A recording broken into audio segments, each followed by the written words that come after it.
姉上。今までどこをつける人たちはこの野郎。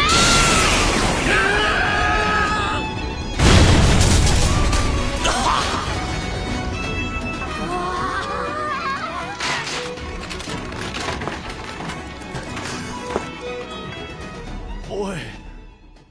Bayu bilang saja adalah anime terbaik yang pernah aku tonton selama ini. Dan alasan ini bukan karena aksi heroik ataupun konflik peperangan, kekerasan, dan hal-hal immoral yang ada dalam anime tersebut, melainkan tentang bagaimana sebuah tayangan, sebuah tontonan mengemas akibat dari sebuah peperangan. Perang tidak pernah membawa kabar baik untuk yang menang dan yang kalah. Keduanya sama-sama mengalami kerugian.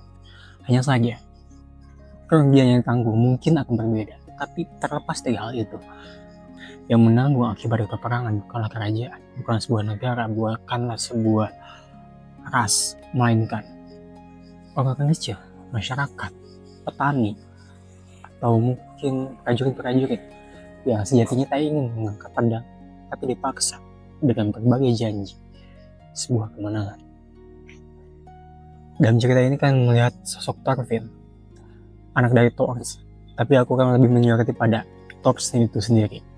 Karena meskipun Thors hanya memiliki sedikit jam tayang dalam anime ini, tapi dampak atau perilakunya kepada kehidupan dan juga perkembangan karakter Thorfinn sangatlah berimpact. Thors adalah seorang panglima perang, prajurit legendaris yang berada dalam pasukan Zone-Taking, sebuah pasukan bayaran yang sangat dikenal di dunia. Mereka tidak segan-segan untuk membunuh, mereka tidak segan-segan untuk melakukan immoral kepada siapapun yang menghalangi jalan mereka. Dan mereka siap melakukan apapun selama mendapatkan bayaran. Dan Thors jadi salah satu tokoh yang sangat sentral. Dia menjadi panglima perang yang kekuatannya itu sangat tinggi, nomor 1 dalam pasukan ini.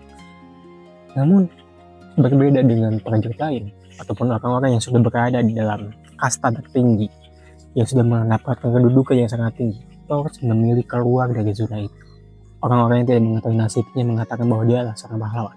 Tapi orang-orang yang tahu tentang pelariannya menganggap dia adalah seorang pengecut.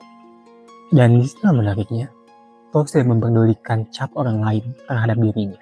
Dan dia lebih baik pergi dan menetap di Iceland. Tempat di mana dia yang berkeluarga hidup sebagai warga biasa, seorang petani, seorang pengembala, di tempat yang sangat beku, jauh sekali dari radar kekuasaan Viking. Satu perasa yang sangat menarik yang diucap oleh Thors adalah, "You don't have an enemy." Gak ada satupun orang yang punya musuh, dan pada hakikatnya memang begitu. Gak ada satupun orang di dunia ini yang punya musuh. Dan takdir mereka di muka bumi ini bukanlah untuk saling menjatuhkan darah, mengotori ladang ataupun membunuh para wanita.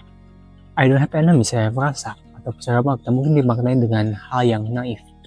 Tentu semua orang punya musuh. Tentu ada seseorang yang selalu ingin menjatuhkan kita. Tentu juga bukan selalu ada seseorang yang tidak suka dengan kita. Namun yang jadi menarik dalam, meskipun ada orang yang tidak suka, tidak mengenal ataupun iri pada kita, mereka bukan musuh kita. Mungkin saja terjadinya ketidakpahaman ini karena mereka nggak pernah ada komunikasi yang benar. Gak pernah ada negosiasi, berbicara, ataupun hal-hal yang lebih pendekatannya tuh dialog ketimbang kekerasan yang selama ini dilakukan oleh dunia. Kekerasan sudah sangatlah banyak di dunia ini. Bahkan kekerasan lahir untuk menyertai seorang manusia tumbuh dewasa. Namun yang patut kita perhatikan adalah bukan kekerasan itu sendiri, melainkan bagaimana kita tahu caranya untuk menghindari kekerasan, memenangkan sebuah perang tanpa adanya kekerasan. Aku sangat suka karakter Thors karena dalam dunia yang brutal dapat menjadi figur ayah yang ideal. Mungkin Thorfinn tidak memahami ayahnya, mungkin Thorfinn tidak memahami kenapa ayahnya lebih memilih menahan diri ataupun membebaskan seorang budak yang sebenarnya kali menghadapi ajalnya. Thorfinn tidak memahami bahwa kebebasan adalah hak murni seorang manusia dan tidak seharusnya diperjualbelikan.